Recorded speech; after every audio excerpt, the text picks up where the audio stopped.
ग्रामपंचायत हद्दीत सार्वजनिक बांधकाम विभागाच्या 6 गुंठे जागेत अनधिकृत बांधकामे झाली असल्याची पूर्णपणे खात्री झाल्यावर पत्रकार प्रसाद गोरेगावकर यांनी सार्वजनिक बांधकाम उपविभाग माणगावकडे सतत पत्रव्यवहार करून देखील सार्वजनिक बांधकाम उपविभागाकडून दुर्लक्ष होत असल्याने अखेर 26 जानेवारी 2024 रोजी होत असल्याने बेमुदत उपोषणाचा पवित्रा घेतल्यामुळे सार्वजनिक बांधकाम उपविभागामार्फत जागेची मोजणी करण्यात आली व सदर अनधिकृत बांधकाम झालेली जमीन ही सार्वजनिक बांधकाम विभागाच्या नावे असल्याचे निष्पन्न झाले। प्रसाद गोरेगावकर यांनी शासनाची जमीन वाचवण्यासाठी केलेल्या उपोषणाचे जनतेकडून कौतुक देखील करण्यात आले होते व तेज मराठी न्यूज मार्फत उपोषणाची बातमी प्रसारित देखील करण्यात आली होती। मात्र 26 जानेवारी प्रजासत्ताक दिनी प्रसाद गोरेगाव यांच्या उपोषणाला 1 वर्ष पूर्ण होईल तरी देखील सार्वजनिक बांधकाम विभागामार्फत अनधिकृत बांधकाम हटवण्यासाठी कुठल्याही प्रकारची कारवाई केली गेली नाही ना शासनाची जमीन वाचवण्यासाठी उपोषणाचा मार्ग स्वीकारणारे पत्रकार प्रसाद Goregaonkar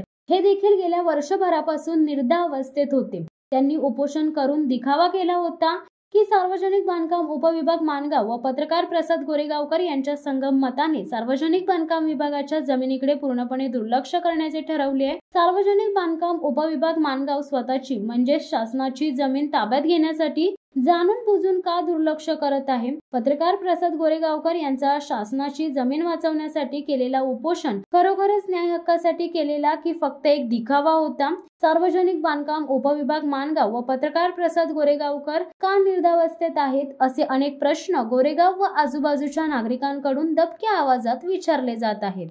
शिवसत्ता times news bureau Goregaon. दे धडक बेधडक वृत्त देणाऱ्या आपल्या शिवसत्ता टाइम्स न्यूज चॅनलला लाल बटन दाबून सबस्क्राइब करा आणि बेल आयकॉनला क्लिक करायला विसरू नका।